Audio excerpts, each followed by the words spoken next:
Hello दोस्तों, मैं भी अजीम एक बार फिर से एक कहानी मेरी ज़ुबानी में लेकर आया हूँ। रन आउट, सच्चा दोस्त बना दुश्मन।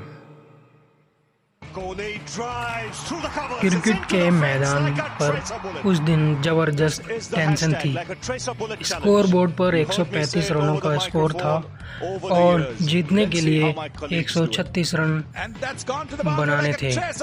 31 रन 3 ओवर। सस्पेंस के मारे दर्शकों की जान सूखी जा रही थी। जी नहीं, ये कोई इंडिया पाकिस्तान का मैच नहीं चल रहा था। ये उससे भी बड़ा, बहुत बड़ा संग्राम था। ये था मेरे मोहल्ले की टीम 99 रॉक, जिसमें सबका 35 से 40 के बीच में होना अनिवार्य था। और स्कूल बोर्ड की क्रिकेट टीम के बीच सिटी कप का फाइनल। हमारी टीम फील्डिंग कर रही थी और हमारी जीत पक्की लग रही थी। क्रिकेट का बचपन से शौक़ है मुझे। लखनऊ शहर के टाइम से उन दिनों नेशनल क्रिकेट या फिल्मों में एक्टर बनना चाहता था, लेकिन किस्मत ने ऐसी कवर ड्राइव मारी कि पायलट बन गया। अब तक ऐसा नहीं कि खुश नहीं हूँ, देश के बेस्ट पायलटों में गिना जाता हूँ। क्रिकेट के लिए अभी भी पागल हूँ। एक्टिंग फिल्मों में तो नहीं कर पाया, लेकिन छोटे छोटे नुक्कड़ नाटक और थिएटर में नाटक कर ही लेता हूँ। इससे मैं एक्टिंग भी कर लेता हूँ। उधर स्टेडियम में मामला कांटे का हो गया था। मैच आखिरी ओवर तक पहुँच गया था और 5 रन बचे थे। दूर कहीं बैठा मेरे पड़ोसी का बेटा, जो रेडियो में आरजे बनना चाहता है, बड़ी देर से एक छोटे से पब्लिक एड्रेस सिस्टम पर कमेंट्री कर रहा था।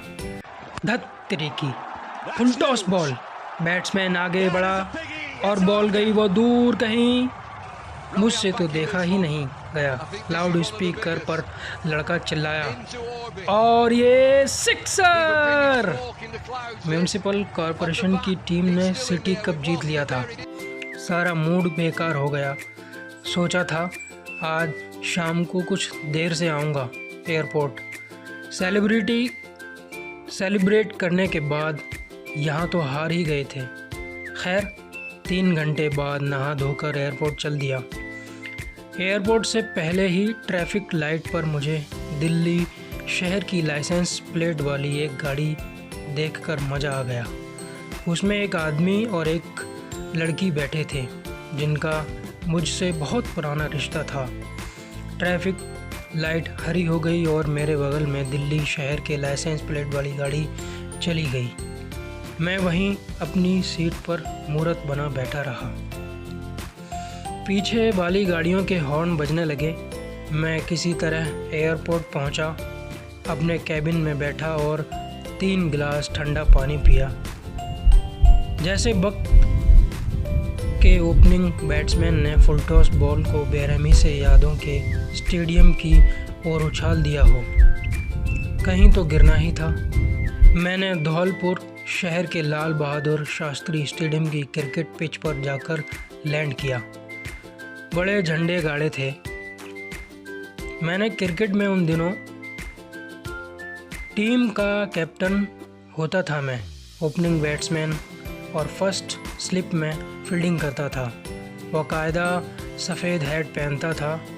लेकिन ग्राउंड में खेलने का मौका तो हमें किस्मत से ही मिलता था। ज़्यादातर हमारा वर्ल्ड कप हमारी गली में ही हो जाता था। कई शीशे तोड़े थे हमने। ज़्यादातर टेनिस बॉल से खेलते थे। पैसे जोड़कर लाते थे, इसलिए नाली में चली जाती थी तो चुपचाप निकालकर धोकर दोबारा खेलने लग जाते थे। बॉल पड़ोस के सुपर स्ट्रिक्ट पप्पू अंकल के घर में चली जाती थी तो हम लोग बारी लगाते थे उसको जाकर मांग कर लाने के लिए। आखिर हर बार एक ही आदमी को बेवकूफ़ बच्चे कहलाया जाना पसंद नहीं था। जिसके बैट और विकेट्स होते थे उसका कैप्टन बनना तो भाई तय था। मैंने भी पॉकेट मनी जोड़कर पैड और बैटिंग ग्लव्स खरीदे थे। थोड़ी इज्जत बढ़ गई थी मेरी। टीम चार मीनार क्लब की मेन राइवल उन दिनों होती थी। बगल के मोहल्ले की टीम धौलपुर शहर 11, जिसका कैप्टन था मेरा बेस्ट फ्रेंड प्रतीक। जितना तगड़ा हमारा कंपटीशन होता था उतना ही जिगरी था वो मेरा, एकदम भाई जैसा। प्रतीक फास्ट गेंदबाज था। हम कॉलेज में साथ रहते, कैंटीन में संग संग खाते, वीडियो गेम्स खेलते, चोरी से मूवी संग देखते थे। लड़कियां भी एक साथ ही देखकर एडमायर करते थे। लेकिन मेरा सारा एडमिरेशन एक ही लड़की पर फोकस्ड था। गली में एक नई पड़ोसन आई थी, लंबे बालों वाली, खूबसूरत आँखों वाली पड़ोसन दिया। सबसे एक्साइटिंग था कि क्रिकेट की शौकीन थी। अपनी बालकनी से हर गेम देखती थी। ग्राउंड्स में सीमेंट के स्टेप्स पर बैठकर मैच देखती थी। पागल हुआ जा रहा था मैं उसके बारे में सोच कर, दिन रात बस वही। मैंने सोच लिया था 31 दिसंबर के क्रिकेट मैच के बाद उसे प्रपोज कर दूंगा। उस दिन ज़रूर हमने कॉर्नफ्लेक्स ज़्यादा खाए होंगे। कालिंदी शहर 11 से इतनी आसानी से मैच जीत गए। सब एक दूसरे से गले मिल रहे थे। मैं चार मीनार का कैप्टन अपने बेस्ट फ्रेंड प्रतीक के पास गया। बोला, ओए हार गया तू तो। उसने गले से लगा लिया। बोला, मुन्ना ज़्यादा खुश मत हो, असली मैच तो अभी बाकी है। मैंने कहा, दूध पीकर आना बेटा, चौके छक्के तो हम जिम में रख कर चलते हैं। एक यहाँ गिरा एक वहाँ गिरा। असली मैच से प्रतीक का इशारा 31 दिसंबर को होने वाले लखनऊ शहर के सबसे बड़े tournament Mahatma Gandhi memorial cup की ओर था। हमारी टीम पिछले साल ये कप उनकी टीम से हार गई थी और इस बार सब जोश में थे कि जो भी हो इस बार हमें जीतना है। खैर, उस शाम में प्रतीक को बन, मक्खन और समोसे की ट्रीट देने लक्ष्मी रेस्टोरेंट ले गया। मैं यहाँ उसकी खातिर करने नहीं आया था, मैं तो उसे दिया के बारे में बताने आया था। लंबे बाल, खूबसूरत आँखों वाली दिया। कैसे क्लीन बोल्ड हो गया था मैं पहली ही डिलीवरी में। शाम भर में ही बोलता रहा। फिर 2 हफ्ते बीत गए। टूर्नामेंट में मेरी और प्रतीक की टीम बहुत अच्छा कर रही थी। हर दूसरे तीसरे दिन वो दर्शकों के बीच में दिख जाती थी। लंबे बाल तो जैसे कोई नदी हो और वो कोई देवी, जब चाहे वो उसकी दिशा मोड़ देती थी।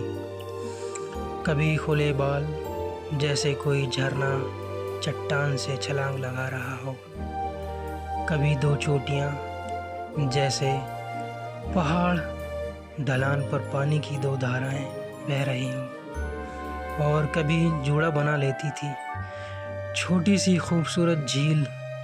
प्यार हो गया था मुझे और दिया को पता भी नहीं था। इधर हम फाइनल में पहुंच गए थे और मैच प्रतीक के टीम लखनऊ शहर 11 से था।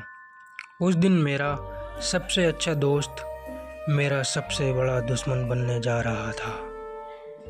क्या बैटिंग की थी मैंने उस दिन। प्रेस गैलरी के पास दिया बैठी थी। मैं हर स्ट्रोक के बाद उसे देख रहा था। लास्ट ओवर में पहुंच गया था और हमें 7 रन बनाने थे।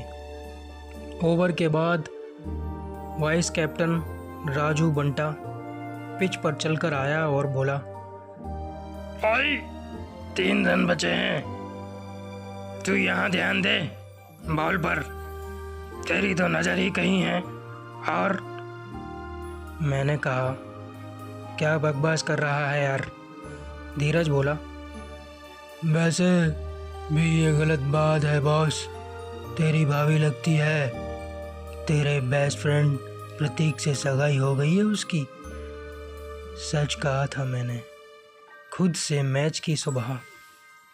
उस दिन मेरा सबसे अच्छा दोस्त मेरा सबसे बड़ा दुश्मन बनने जा रहा था।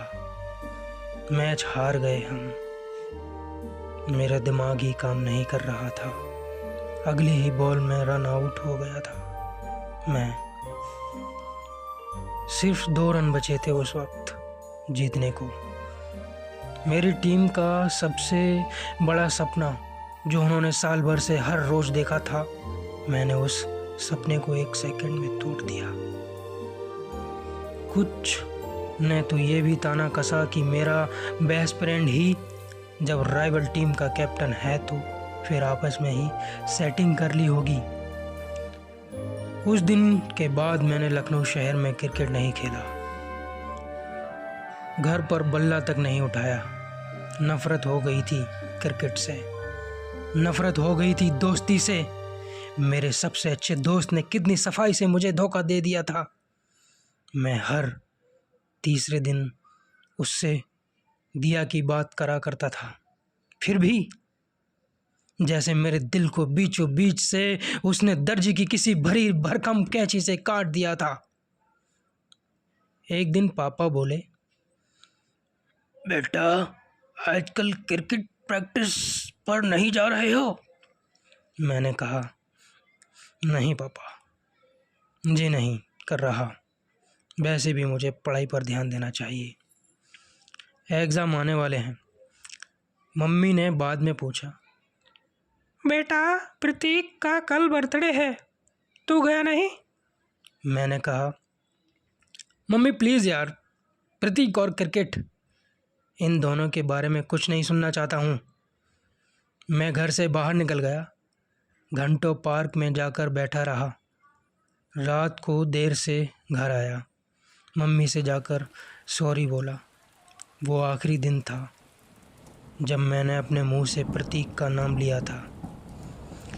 अपनी दोस्ती में उस क्रिकेट ग्राउंड में दफन करके आ गया था। अपनी दोस्ती के दिल में 3 विकेट इतनी बेरहमी से, इतने गहरे ठोक दिए थे कि अंदर तक सुराख हो गए थे। प्रतीक और दिया की शादी का कार्ड जल्दी ही पापा के पास भी आ गया था। मैंने उस कार्ड को कूड़े में फेंक दिया। मैंने उस नाम और उस नाम से जुड़ी सारी यादों को अपने मन में कूड़ेदान में डाल दिया था। लेकिन इतने साल बाद आज वो नाम आज फिर मेरे चेहरे के सामने आकर खड़ा हो गया था। एक ट्रैफिक जाम में मेरे बगल में लखनऊ शहर के लाइसेंस की नंबर प्लेट वाली कार में प्रतीक और दिया बैठे थे। मैंने एयरपोर्ट के अंदर गाड़ी पार्क की, अपने केबिन की ओर चला कि तभी पीछे से आवाज़ आई, आर्या। मैं पलटा। मुझसे थोड़ी दूर अकेला खड़ा मेरा नाम पुकारता प्रतीक था।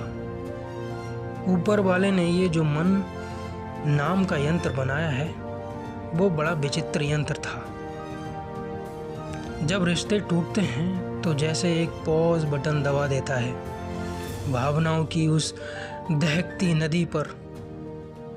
ऐसा नहीं है कि जिससे हम प्यार करते हैं वो जब बिछड़ते हैं तो हम उनसे प्यार करना छोड़ देते हैं।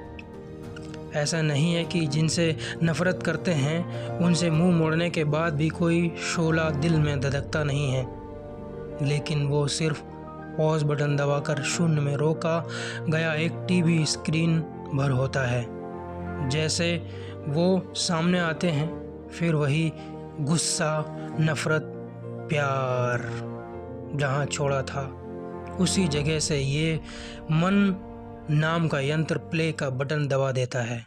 जैसे तू जानता है उस दिन तुम लोग महात्मा गांधी वर्ल्ड कप क्यों जीते थे? क्योंकि मैं लास्ट बॉल से 2 बॉल पहले रन आउट हो गया था। और तू जानता है मैं रन आउट क्यों हुआ था? शिकायत होती है, हम उनकी बात कभी सुनना ही नहीं चाहते और ये आधी आधी नफ़रतें रिश्तों को पूरा मार देती हैं। अगले संडे की सुबह मेरी और प्रतीक की ऑफिस की टीमें क्रिकेट ग्राउंड में आमने सामने थीं। कमेंट्री चालू हो गई थी। आज फिर मैं अपनी टीम का कैप्टन था और प्रतीक मेरा सबसे अच्छा दोस्त उस वक्त ग्राउंड पर मेरा सबसे बड़ा दुश्मन था। मैं ओपनिंग बैट्समैन था। मैंने स्ट्राइक ली। Pratik round the wicket bowling करने वाला ही था कि अंपायर को टाइम आउट का इशारा किया। मैंने प्रतीक को बीच पिच पर बुलाया। मैंने कहा, वो लाउड स्पीकर वाले लड़के के बगल में रेड ड्रेस में बैठी है ना, उस पर मेरी नज़र है। मैंने पहले से बता दिया है, इस बार कोई ड्रामा किया ना तो बेटा समझ लेना। बस इतनी सी थी ये कहानी, यानी कि बी अजीम के साथ एक कहानी मेरी ज़ुबानी में। दोस्तों, कभी कभी जो हम सोचते हैं वो कभी होता नहीं है और जिसे हम चाहते हैं वो कभी मिलता नहीं, और जिसे नहीं चाहते वो मिल जाता है। तो ऐसी ही मज़ेदार कहानियाँ सुनने के लिए और आप लोगों का सपोर्ट चाहिए। मेरे चैनल को सब्सक्राइब करें, लाइक करें, प्लीज़ वीडियो को पूरा देखें। Thank you.